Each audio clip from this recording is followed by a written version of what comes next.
Praise the lord. ದೇವರ ಪರಿಶುದ್ಧ ನಾಮಕ್ಕೆ ಸ್ತೋತ್ರವಾಗಲಿ. ದೇವರು ಕೊಟ್ಟಂತೆ ಸಮಯಕ್ಕಾಗಿ ನಾನು ದೇವರಿಗೆ ಸ್ತೋತ್ರವನ್ನು ಸಲ್ಲಿಸ್ತಾ ಇದ್ದೇನೆ.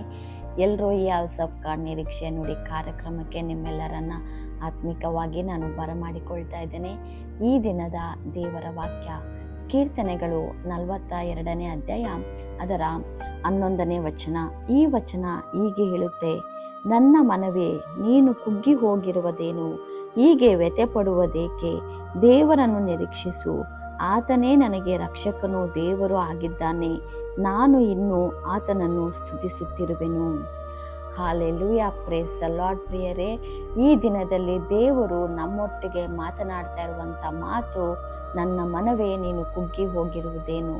ಅಂದರೆ ನಮ್ಮ ಮನಸ್ಸು ಅನೇಕ ವೇಳೆ ಈ ಲೋಕದ ಚಿಂತೆಗಳಿಗೆ, ಈ ಲೋಕದ ಕಷ್ಟಗಳಿಗೆ, ಈ ಲೋಕದ ಸಾಲಗಳಿಗೆ, ಈ ಲೋಕದ ಬಾಧೆಗಳಿಗೆ, ರೋಗಗಳಿಗೆ ಅನೇಕ ಸಾರಿ ತುತ್ತಾಗಿ ನಮ್ಮ ಮನಸ್ಸು ಕುಗ್ಗಿ ಹೋಗೋದನ್ನು ನಾವಿಲ್ಲಿ ನೋಡ್ತಾ ಇದ್ದೇವೆ ಅಲ್ವಾ ಪ್ರಿಯರೇ? ಅನೇಕ ಕಾರ್ಯಗಳಲ್ಲಿ ನಾವು ಕುಗ್ಗಿ ಹೋಗ್ತೇವೆ.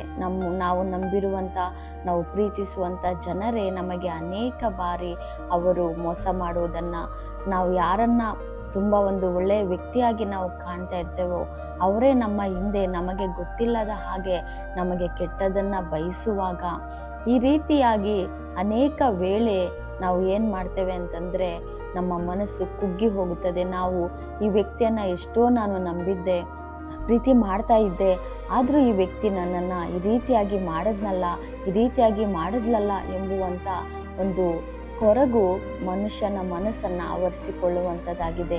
ಅನೇಕ ವೇಳೆ ಅನೇಕ ರೋಗಗಳಿಗೆ ತುತ್ತಾಗಿ ಶರೀರವು ಬಾಧಿಸಲ್ಪಡುವಾಗ ಅನೇಕ ವೇಳೆ ನಾವು ಕುಗ್ಗಿ ಹೋಗುತ್ತೇವೆ. ಅನೇಕ ಬಾರಿ ಮಕ್ಕಳು ಮಾಡುವಂಥ ಕಾರ್ಯಗಳು, ಅವರು ನಮ್ಮ ಮಾತನ್ನು ಕೇಳದೇ ಇರುವಾಗ, ದೇವರಿಗೆ ವಿರುದ್ಧವಾಗಿ ನಡೆಯುವಾಗ, ಲೋಕಾನುಸಾರವಾಗಿ ನಡೆಯುವಾಗ ಅವರ ಒಂದು ಕಾರ್ಯಗಳನ್ನು ನೋಡಿ ನಮ್ಮ ಮನಸ್ಸು ಕುಗ್ಗಿ ಹೋಗುತ್ತದೆ. ಕೆಲವು ಬಾರಿ ನಾವು ಮಾಡ್ತಾ ಇರುವಂಥ ಉದ್ಯೋಗಗಳಾಗಿರ್ಬೋದು, ಬಿಸ್ನೆಸ್ಗಳಾಗಿರ್ಬೋದು, ಆ ಬಿಸ್ನೆಸ್ಗಳಲ್ಲಿ ಲಾಸ್ ಆಗುವಂಥದ್ದು, ಫೈನಾನ್ಸ್ ಇಶ್ಯೂಗಳಲ್ಲಿ, ಹಣದ ಒಂದು ಕೊರತೆಗಳಲ್ಲಿ ನಾವು ಹಾದು ಹೋಗುವಾಗ, ಸಾಲಗಳಲ್ಲಿ ನಾವು ಹಾದು ಹೋಗುವಾಗ, ಅನೇಕ ಕೊರತೆಗಳು ಬಂದಾಗ ನಮ್ಮ ಮನಸ್ಸು ಕುಗ್ಗಿ ಹೋಗುತ್ತದೆ.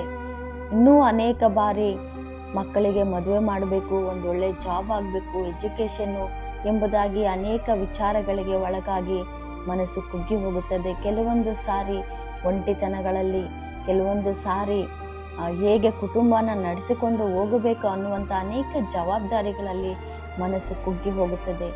ಆದರೆ ಈ ಕುಗ್ಗುವಿಕೆಯಲ್ಲಿ ದೇವರು ನಿಮ್ಮೊಟ್ಟಿಗೆ ಮಾತನಾಡ್ತಾ ಇರುವಂಥ ಮಾತು, ನೀವು ಕುಗ್ಗಿ ಹೋಗಿರುವುದೇನು? ದೇವರು ಕೇಳ್ತಾ ಇರುವಂಥ ಒಂದು ಪ್ರಶ್ನೆ, ಯಾಕೆ ಕುಗ್ಗಿ ಹೋಗಿದ್ದೀರಾ? ಏನಕ್ಕೆ ನೀವು ಕುಗ್ಗಿ ಹೋಗ್ತಾ ಇದ್ದೀರಾ? ದೇವರನ್ನ ನಿರೀಕ್ಷಿಸಿರಿ ಎಂಬುದಾಗಿ. ಹಾಲೆಲೂಯಾ. ಭಕ್ತನು ಹಾದು ಹೋಗುವಂಥ ಪರಿಸ್ಥಿತಿಗಳಲ್ಲಿ ಅವನು ದೇವರನ್ನ ನಿರೀಕ್ಷಿಸಿ ಅವನು ಮುಂದೆ ನಡೆದನು ಪ್ರಿಯರೇ. ಅದೇ ರೀತಿಯೇ ನಾವು ಸಹ ನಮ್ಮ ಜೀವಿತಗಳಲ್ಲಿ ನಾವು ಕುಗ್ಗಿ ಹೋಗದೆ ನಾವು ಯಾರನ್ನ ನಿರೀಕ್ಷಿಸಬೇಕೆಂಬುದಾಗಿ ಇಲ್ಲಿ ವಾಕ್ಯ ಹೇಳ್ತಿದೆ ಅಂತಂದರೆ, ದೇವರನ್ನ ನಿರೀಕ್ಷಿಸಬೇಕು. ನನ್ನ ಮನವೇ, ನೀನು ಕುಗ್ಗಿ ಹೋಗಿರುವುದೇನು? ದೇವರನ್ನ ನಿರೀಕ್ಷಿಸು, ಆತನು ನನಗೇನಾಗಿದ್ದಾನೆ? ರಕ್ಷಕನು ಆಗಿದ್ದಾನೆ. ನಾವು ಇನ್ನೂ ಏನು ಮಾಡಬೇಕಂತೆ? ಆತನನ್ನ ಸ್ತುತಿಸುತ್ತಲೇ ಇರಬೇಕು. ಹಾಲೆಲೂಯಾ. ಎಂಥ ಪರಿಸ್ಥಿತಿಗಳು ಬಂದರು, ಹೋರಾಟಗಳು ಬಂದರು, ಶೋಧನೆಗಳು ಬಂದರು, ಪರೀಕ್ಷೆಗಳು ಬಂದರು, ಏನೇ ಬಂದರೂ ಸಹ ನಾವು ಮನಸ್ಸಲ್ಲಿ ಕುಗ್ಗಿ ಹೋಗದೆ ನಮ್ಮ ಬಾಯಲ್ಲಿ, ನಮ್ಮ ಹೃದಯದಲ್ಲಿ ಯಾವಾಗಲೂ ಆತನ ಸ್ತೋತ್ರಗಳು, ಸ್ತುತಿಗಳು ಮಾತ್ರವೇ ಇರಬೇಕು. ಆತನನ್ನು ನಿರೀಕ್ಷಿಸುವಾಗ ಖಂಡಿತವಾಗಿಯೂ ಆತನು ನಮ್ಮೆಲ್ಲ ಪರಿಸ್ಥಿತಿಗಳನ್ನು ಬದಲಾಯಿಸಿ ಆತನು ನಮಗೆ ಬೇಕಾದಂಥ ಸುಖವನ್ನು, ಶಾಂತಿಯನ್ನು, ಸಮಾಧಾನವನ್ನು ಆತನು ಕೊಟ್ಟು ನಾವು ಹಾದು ಹೋಗುವಂಥ ಎಲ್ಲ ಕಷ್ಟದ ಪರಿಸ್ಥಿತಿಗಳಿಂದ ನಮ್ಮನ್ನು ಬಿಡಿಸಿ ಆತನು ಒಂದು ಒಳ್ಳೆಯ ಮಾರ್ಗದಲ್ಲಿ ಕ್ಷೇಮವಾಗಿ ನಮ್ಮನ್ನು ಕರೆದುಕೊಂಡು ಹೋಗುವ ದೇವರಾಗಿದ್ದಾರೆ. ನಮ್ಮ ಹೃದಯದ ಆಸೆಗಳನ್ನು ಆತನು ಈಡೇರಿಸುವ ಆತನಾಗಿದ್ದಾನೆ. ಹಾಲೆಲೂಯಾ. ದೇವರು ಈ ಒಂದು ವಾಕ್ಯದ ಮೂಲಕ ನಮ್ಮೆಲ್ಲರನ್ನ ಆಶೀರ್ವಾದ ಮಾಡಲಿ. ನಾವು ಕೊನೆಯದಾಗಿ ಪ್ರಾರ್ಥನೆ ಮಾಡಿ ಮುಕ್ತಾಯ ಮಾಡಿಕೊಳ್ಳೋಣ. ಸ್ತೋತ್ರ ಕರ್ತನೆ, ಪರಿಶುದ್ಧನಾದ ದೇವರೇ, ಅಪ್ಪ, ಈ ಒಂದು ಸಮಯದಲ್ಲಿ ನೀವು ಕೊಟ್ಟ ವಾಕ್ಯಗಳಿಗಾಗಿ ಸ್ತೋತ್ರವಾಗಲಿ. ಯಾರೆಲ್ಲ ಹೃದಯಗಳು ಸ್ವಾಮಿ ಅಪ್ಪ ಅವರ ಪರಿಸ್ಥಿತಿಗಳಲ್ಲಿ ಅಪ್ಪ ಕುಗ್ಗಿ ಹೋಗಿದ್ದಾರೋ ಅಪ್ಪ ತಂದೆಯಾದ ದೇವರೇ, ಈ ಜೀವಿತವೇ ನಮಗೆ ಸಾಕಾಯಿತು, ನಮಗೆ ಜೀವಿತ ಬೇಡ ಎಂಬುದಾಗಿ ಯಾರೆಲ್ಲ ಕೊರಗುತ್ತಾ ಇದ್ದಾರೋ ಸ್ವಾಮಿ ಅಪ್ಪ, ಯಾರೆಲ್ಲ ಕಣ್ಣೀರು ಸುರಿಸಿ ಸ್ವಾಮಿ ದೇವರೇ ಈ ಕಷ್ಟದ ಪರಿಸ್ಥಿತಿಯಿಂದ ನಮಗೆ ಬಿಡುಗಡೆ ಇಲ್ವಾ ಎಂಬುದಾಗಿ ಪ್ರಾರ್ಥನೆ ಮಾಡ್ತಾ ಇದ್ದಾರೋ ಅವರೆಲ್ಲರ ಪ್ರಾರ್ಥನೆಯನ್ನ ಕೇಳಿ ಸ್ವಾಮಿ ಅಪ್ಪ, ನೀವು ತಾನೇ ಬಿಡಿಸಿರಿ ಸ್ವಾಮಿ.